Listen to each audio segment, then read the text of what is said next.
अगर आप medieval Indian history को बस रट्टा मारकर या फिर बोरिंग समझकर स्किप कर रहे हैं ना, तो एग्जाम्स में बहुत भारी नुकसान हो सकता है। बिल्कुल, क्योंकि सवाल अब सिर्फ तारीखों से नहीं आते, सवाल सीधे एडमिनिस्ट्रेशन और कॉन्सेप्ट से आते हैं जिन्हें समझना बहुत जरूरी है। एग्जैक्टली तो स्वागत है आपका एसएससी ऑनलाइन के इस खास डीप डाइव में।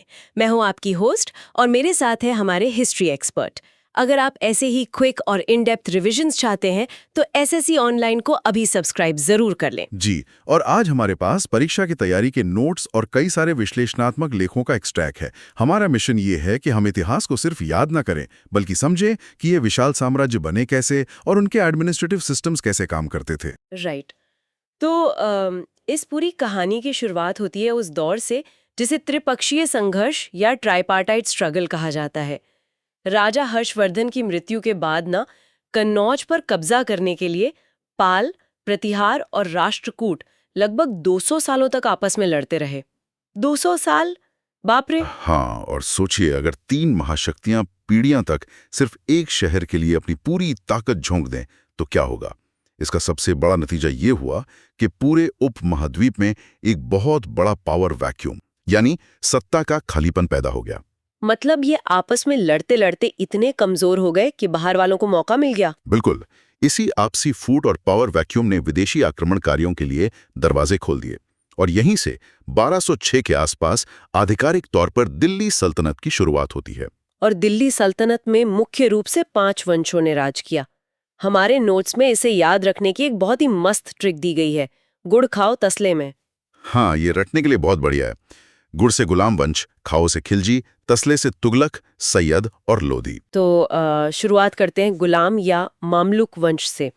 कुतुबुद्दीन ऐबक ने कुतुब मीनार बनवाना शुरू किया, लेकिन जो असली प्रशासनिक ढांचा था ना, वो इल्तुतमिश ने तैयार किया था। सही कहा आपने। इल्तुतमिश ने दो बहुत ही क्रांतिकारी कदम उठाए थे। पहला था इक्ता प्रणाली और दूसरा था 40 वफादार तुर्क सरदारों का एक ग्रुप बनाना, जिसे तुर्काने चाहलगानी या आम भाषा में चालीसा कहा जाता था। मुझे एक बात बताइए, ये जो चालीसा था, क्या ये आज की बड़ी कॉरपोरेट कंपनियों के बोर्ड ऑफ डायरेक्टर्स की तरह था? ये बहुत ही सटीक उपमा है। बिल्कुल वैसा ही था। इनका काम सुल्तान को फैसले लेने में मदद करना था, ताकि सत्ता निरंकुश ना हो जाए। एक तरह से वो साम्राज्य के सबसे बड़े शेयर होल्डर्स थे। लेकिन जब बोर्ड ऑफ डायरेक्टर्स बहुत ज्यादा पावरफुल हो जाते हैं तो वो तो सीईओ को ही कठपुतली समझने लगते हैं ना। एग्जैक्टली। और यहीं पर कहानी में एंट्री होती है बलबन की। बलबन खुद पहले इसी चालीसा का सदस्य रह चुका था, तो उसे इस सिस्टम की सारी कमियां पता थी। तो जब वो सुल्तान बना तो उसने क्या किया? उस पूरे बोर्ड को ही बर्खास्त कर दिया। उसने चालीसा को जड़ से खत्म कर दिया। ओहो, लेकिन जो सरदार कल तक उसके साथ उठते बैठते थे, उन्हें अचानक ये कैसे समझाया जाए कि भाई अब मैं तुम्हारा मालिक हूँ? इसके लिए बलबन ने रक्त और लॉ यानी ब्लड एंड आयरन की बहुत क्रूर नीति अपनाई। उसने दरबार में सिजदा और पैबोस जैसी प्रथाएं शुरू कर दी। सिजदा मतलब घुटनों के बल सिर झुकाना, और पैबोस मतलब पैर चूमना। हाँ, जो अमीर कल तक उसके बराबर बैठते थे, अब उन्हें उसके पैर चूमने पड़ रहे थे। ये सिर्फ एक तरीका नहीं था, बल्कि साइकोलॉजिकल खौफ पैदा करने का एक औजार था। ये तो पावर पॉलिटिक्स का गजब उदाहरण है। अच्छा, इल्तुतमिश की उस इक्ता प्रणाली पर वापस आते हैं। अधिकारियों को नगद सैलरी की जगह जमीन क्यों दी जाती थी? मतलब कैश देना तो ज्यादा आसान है ना। आज आसान लगता है, लेकिन उस वक्त के लॉजिस्टिक्स के बारे में सोचिए। कोई डिजिटल ट्रांसफर या बैंकिंग तो थी नहीं। हाँ, वो तो है। तो अलग अलग सूबों से सारा टैक्स सोने चांदी के सिक्कों में इकट्ठा करके बैलगाड़ियों पर लाद कर दिल्ली लाना बहुत रिस्की था। रास्ते में डाकुओं का खतरा, विद्रोह का डर रहता था। अच्छा, तो इसलिए इल्तुतमिश ने वो इक्ता सिस्टम निकाला। बिल्कुल। उसने गवर्नरों को जमीन दे दी। नियम यह था कि तुम खुद वहां से टैक्स वसूलो, अपना वेतन निकालो और उसी पैसे से सुल्तान के लिए एक तय संख्या में सेना रखो। बहुत स्मार्ट था ये तो। लेकिन इसमें एक खतरा भी तो है। अगर सेनापतियों के पास अपनी जमीन और सेना हो जाए तो वो सुल्तान के खिलाफ ही खड़े हो सकते हैं। सही पकड़ा आपने। और इसी खतरे को कम करने के लिए खिलजी वंश में अलाउद्दीन खिलजी ने नीतियां बदल दी।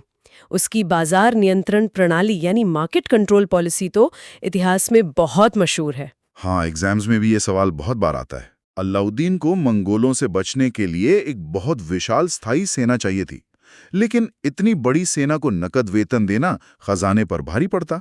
तो उसने क्या किया, दिल्ली में सुई से लेकर घोड़े तक हर चीज के दाम फिक्स कर दिए। लेकिन पूरी दिल्ली को फिक्स्ड प्राइस पर सामान बेचने के लिए मजबूर कैसे किया? ब्लैक मार्केट तो पनप ही जाता है। यहीं पर अलाउद्दीन का खुफिया तंत्र काम आया। जासूस पूरे बाजार में फैले रहते थे। अगर कोई व्यापारी तय कीमत से ज्यादा पर सामान बेचता या वजन कम तौलता तो सजा इतनी भयानक होती थी कि कोई हिम्मत ही नहीं करता था। एग्जैक्टली महंगाई कंट्रोल में रहने से सैनिकों को कम वेतन देकर भी खुश रखा जा सका। और सेना के अंदर करप्शन रोकने के लिए उसने वो दाग और चेहरा सिस्टम भी तो निकाला था। हाँ, सुल्तान के निरीक्षण के समय सेनापति अक्सर कमजोर घोड़े ले आते थे।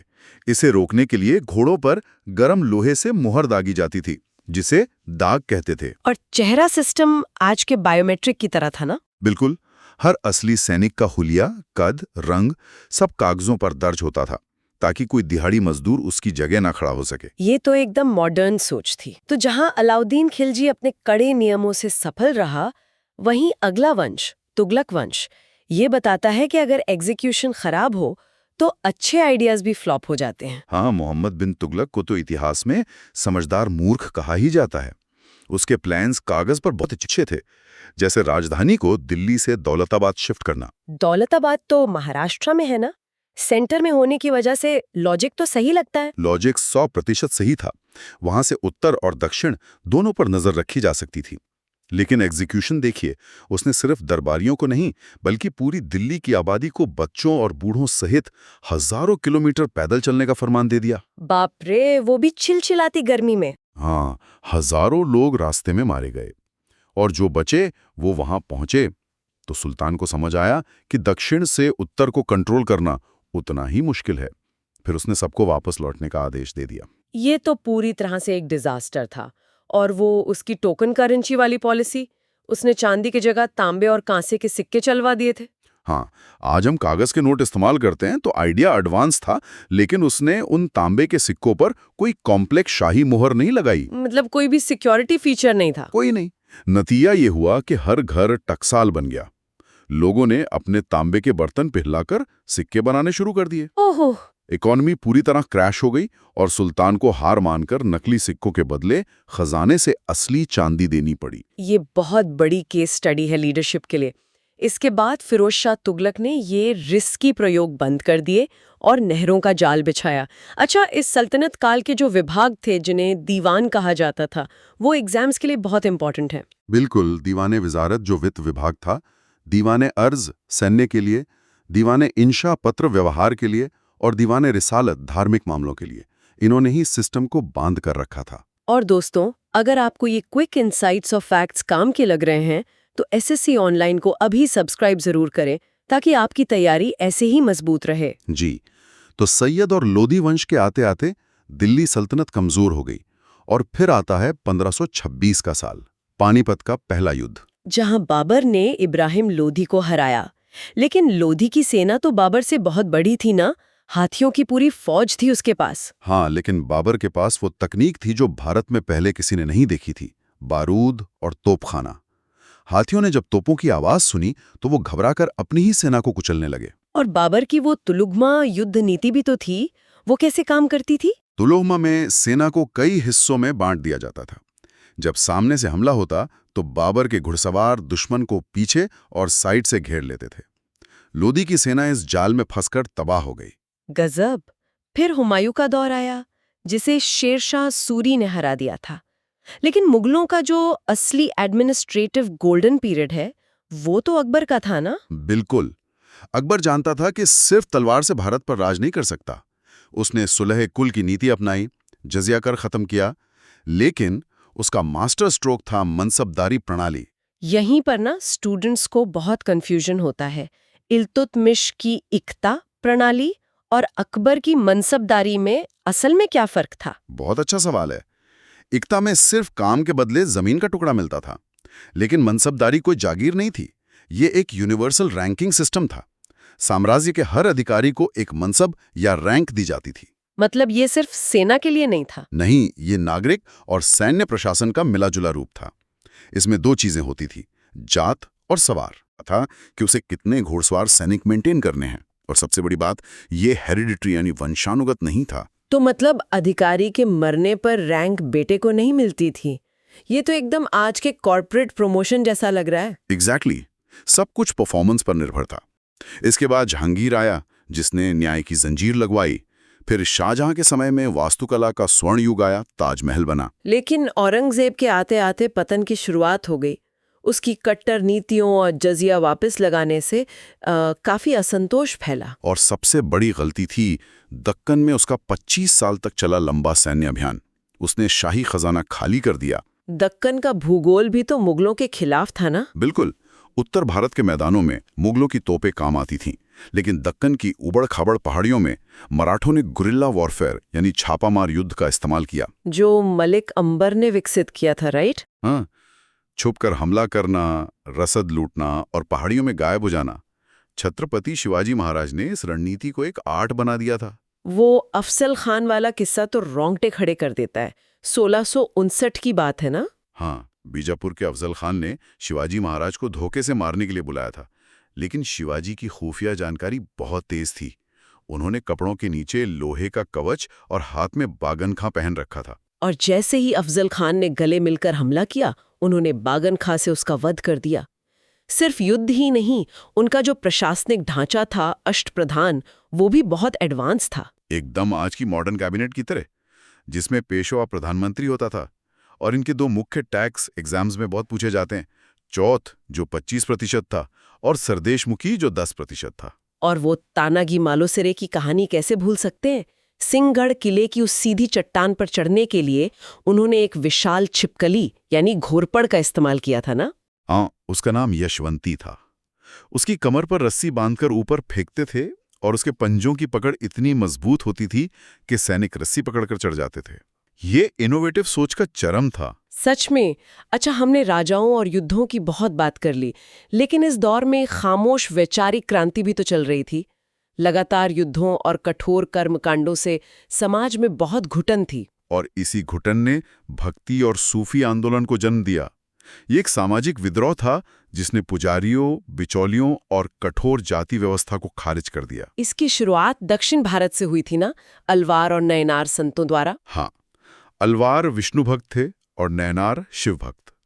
उत्तर भारत में फिर ये निर्गुण और सगुण में बढ़ गया। जैसे कबीरदास और गुरु नानक देव जी निर्गुण विचारधारा के थे, जिन्होंने मूर्ति पूजा का विरोध किया। और सगुण में मीराबाई थी, जिन्होंने राजपूती परंपराओं को तोड़कर कृष्ण भक्ति की।